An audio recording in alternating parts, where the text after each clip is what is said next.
Hi, I'm Catherine with the Old Country Porch, and today's video is going to be a quick time lapse of a flooring project that I did. I replaced all the carpet in this room with this vinyl flooring. So the flooring that I picked is a vinyl composite.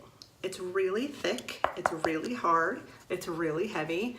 If you're doing this by yourself, be prepared, the boxes are heavy. So this room is about 470 square feet. It took me 4 days working about 6 hours a day, and that includes moving all the furniture in and out.